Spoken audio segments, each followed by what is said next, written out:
تو تخلص جس میں مقطع کا استعمال ہوتا ہے۔ اردو کی جین آسٹن کسے کہا جاتا ہے؟ بشرا رحمان کو کہا جاتا ہے۔ اور بچوں کے شاعر کسے کہا جاتا ہے؟ اسماعیل مرٹھی کو کہا جاتا ہے۔ مدعی لاکھ برا چاہے تو کیا ہوتا ہے؟ وہی ہوتا ہے جو منظور خدا ہوتا ہے۔ تو یہ شعر کس کا ہے؟ یہ برق لکھنوی مرزا محمد رضا خان صاحب کا شعر ہے کہ مدعی لاکھ برا چاہے تو کیا ہوتا ہے؟ وہی ہوتا ہے جو منظور خدا ہوتا ہے۔ اگلا سوال ہے، آگ کا دریا کس کا ناول ہے؟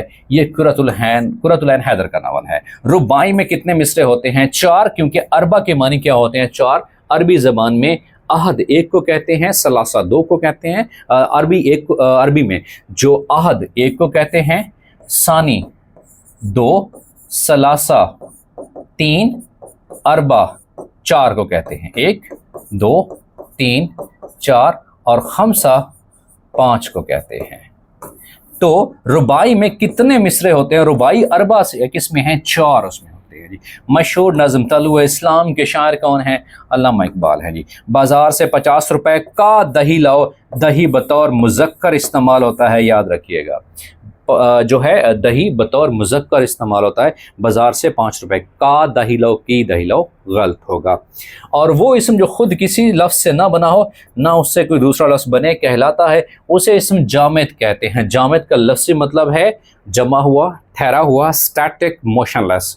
اور جامد کیا ہوتا ہے؟ جیسے پتھر، چٹان، کتاب، قلم، میز، کرسی، کسی سے نہیں بنا ہوا، اسے جامد کہتے ہیں۔ اور مصدر کیا ہے؟ خود کسی سے نہیں بنا ہوا لیکن اس سے دوسرے لفظ بنائے جا سکتے ہیں۔ اور مشتق کیا ہے؟ مصدر سے بننے والا جو لفظ ہے وہ مشتق کہلاتا ہے، جیسا مسکراہٹ، جیسے مسکان، جیسے چال، چلن، یہ کیا ہیں؟ یہ مشتق ہیں۔ اور اوورآل اگر سوال پوچھا جائے کہ وہ اسم جو خود بھی کسی لفظ سے نہ بنا ہو اور اس سے دوسرے لفظ بھی نہ بنائے جا سکتے ہوں، اسے کیا کہا جاتا ہے؟ اسے اسم جامد کہا جاتا ہے۔ اور مصدر کیا ہوتا ہے؟ خود کسی سے نہیں بنا ہوتا لیکن اس سے دوسرے لفظ بنائے جا سکتے ہیں، جیسے لکھنا، پڑھنا، کھانا، سونا، دھونا، یہ فعل بھی ہیں اور مصدر بھی ہے۔ اب فعل اور مصدر میں ایک ٹیکنیکل ڈیفرنس ہے کہ جو فعل ہے وہ فعل حال، ماضی، مستقبل، شکیہ، استمراری کسی حالت میں پایا جا سکتا ہے، جبکہ مصدر صرف نون الف نا کی شکل میں ہی پایا جائے گا۔ تو یہ بنیادی ڈیفرنس ہے مصدر اور جو فعل ہے اس میں، یہ بیسک ڈیفرنس ہے۔ اگلے سوال کی طرف بڑھتے ہیں کہ اگلا سوال کون سا ہے۔ نیکسٹ کویسچن از، سریلے بول کا شاعر کس کی کتاب ہے؟ عظمت اللہ خان صاحب کی کتاب ہے۔ حاویہ کس کی تصنیف ہے؟ جمیل احمد عدیل کی تصنیف ہے۔ اسرار الحق کس شاعر کا اصل نام ہے؟ مجاز لکھنوی صاحب کا اصل نام ہے۔ دلی کا دبستان شاعر کس کی کتاب ہے؟ نور الحسن ہاشمی کی ہے۔ قرآن پاک کا سب سے پہلے مغربی زبان میں ترجمہ کیا گیا، لاطینی زبان میں سب سے پہلے ترجمہ کیا گیا تھا۔